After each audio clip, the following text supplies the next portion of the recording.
Yes, my people, Big PROZECH back again, and you already know what it is, man. We're talking sneakers, kicks, and creps, and today we are doing a little review of the DAZZLING BLUE 350 V2. I'm gonna throw up on screen everything that we're gonna be discussing in regards to this particular shoe. But before we get into the main review, I just wanna take a few seconds to thank all of my returning subscribers, everyone that's come back, all of the people that are watching this video. Thank you so much for doing that. If this is the first time you're watching one of my videos, feel free to like, comment, subscribe, hit the notification bell to stay updated with your boy and keep in the loop with everything that we're doing. Also, if you're on social media, it's PROZECH on Instagram, Twitter, and on TikTok. Feel free to holler at me on any of those platforms and I will always holler back. So this shoe is the DAZZLING BLUE, and as you can see, it's probably called the DAZZLING BLUE because of this pretty strong hit of blue on the outside of the shoe where the supply 350 is. It's actually dropped on the 17th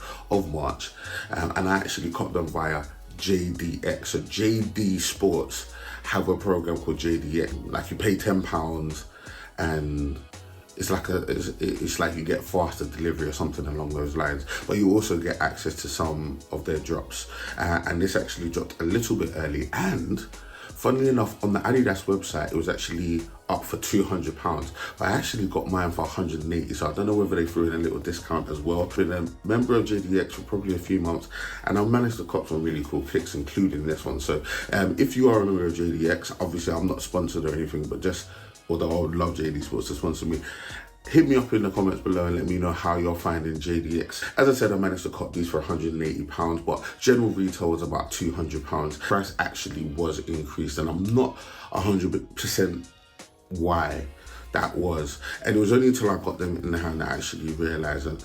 And I'll take out the insole so you can have a look. You can see on the insole here, it's got the sustainability logo. And I'll get into the sort of the comfort of everything.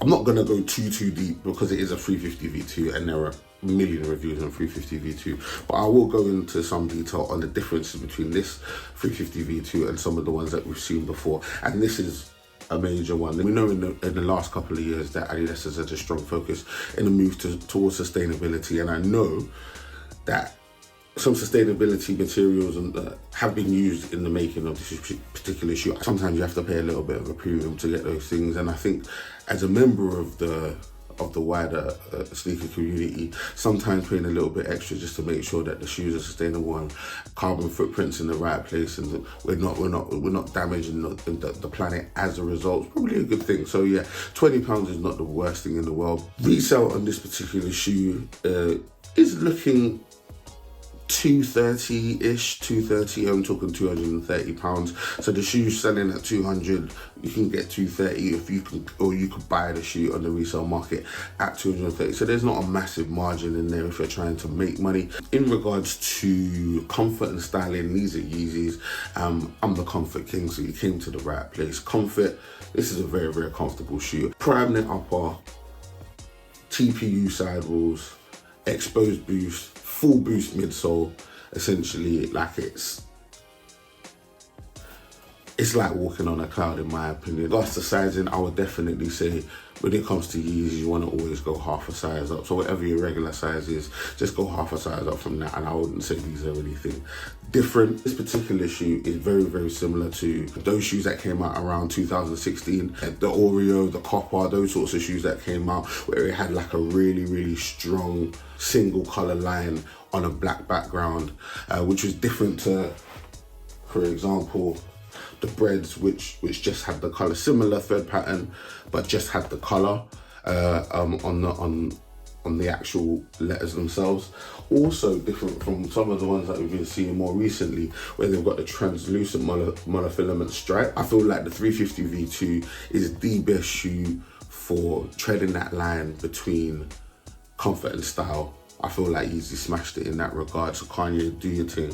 I really, really appreciate this shoe. It's one of the shoes that over the last sort of 10 years, I believe is probably one of the most important shoes in the industry, and definitely one of the reasons why Yeezy is as popular as they are. Obviously, this wasn't the first version, this is the second version, but the second version took it did what it was meant to do. Sometimes sequels aren't always the best. This V2 actually elevated the 350, and I think this is an amazing shoe, an amazing example. Talking about the look and the design of the shoe, full prime net upper. We have got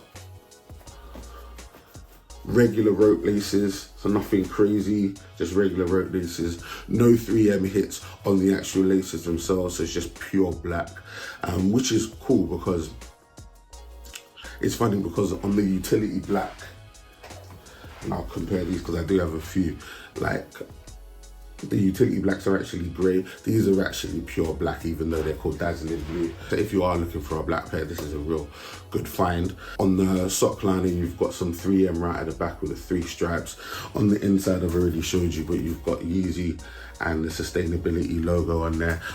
You've got TPU sidewalls here that stretch around the whole side of the shoe, and essentially they just encase the exposed boost, which you can see here on the bottom, and there's a little bit of tread there where it says boost on the bottom. No back tab on this particular one. I'm a sucker for a back tab, so I definitely enjoy that. But what you can see with the strap that goes from the sort of the back of the shoe all the way to the front of the shoe, so that sort of dazzling blue that they've chosen, which is really striking.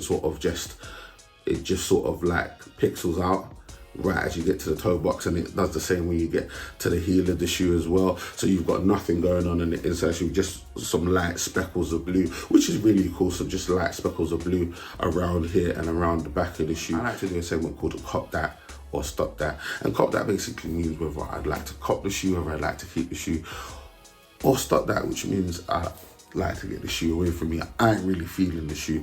Sometimes I do a version where I say cop that, stop that, and shut that. And shut that means, you know what, I like the shoe, but I don't like it enough to keep it. I'd actually sell it because the resale is not doing too bad. And in this particular case, I think I might shut the shoe. And in fact, I already have. Your boy don't play when it comes to the money. So I've really managed to shut this shoe. The reason why I've done that is because, number one, I really like this shoe. I think this is a great example of a Yeezy, but I've already got a few pairs of Yeezys, and I don't like this so much that I wanted to add it to my collection. So for me, it was, yeah, this is an amazing shoe to get in hand, and I definitely wanted to do the review. Definitely wanted to see it up close and personal, try it on and feel what it looked like and try on some looks and get that on feet feel, but definitely not something that I'm gonna need in my collection. If you've never had a Yeezy, I would certainly suggest copping this shoe. If this is the first Yeezy you're ever gonna get, this is a great example to get. It's pure black at the top. You've obviously got your blue strap, and if you love blue, you get me. If you're out here, like, no, I'm joking. No gang affiliations. For a lot of those people that have Yeezys, they're waiting for restocks to come out, and obviously you would, as I mentioned earlier, the Oreo that came out just about a week ago, that's probably something that you're looking for as well. So just keep your eyes peeled, because there will be another Yeezy restock later on this month. And people, let me know in the comments below if you would like me to start doing videos where I highlight the drops that are happening during the course of the month. So just to keep you updated as to what is about to drop, because I know the Wave Runner is dropping in March, and that's what I've got my eyes on. I've got a pair of Wave Runners right here, but mine are getting a little beat, so I might need a little backup pair just to be on the safe side. So let me know in the comments below if that's the kind of content you would actually like. I think I would enjoy doing that for the people and just letting them know what's coming up. With all of that being said, thank you very much for your time. If you like sneaker content, make sure to go check out season 1 of Kicks Chronicles, my sneaker podcast. Season 1, as I said, is available everywhere you get podcasts, but obviously it's available on YouTube, so make sure to go check that out. Thank you very much for your time, and until I see you man down the roads, stay blessed.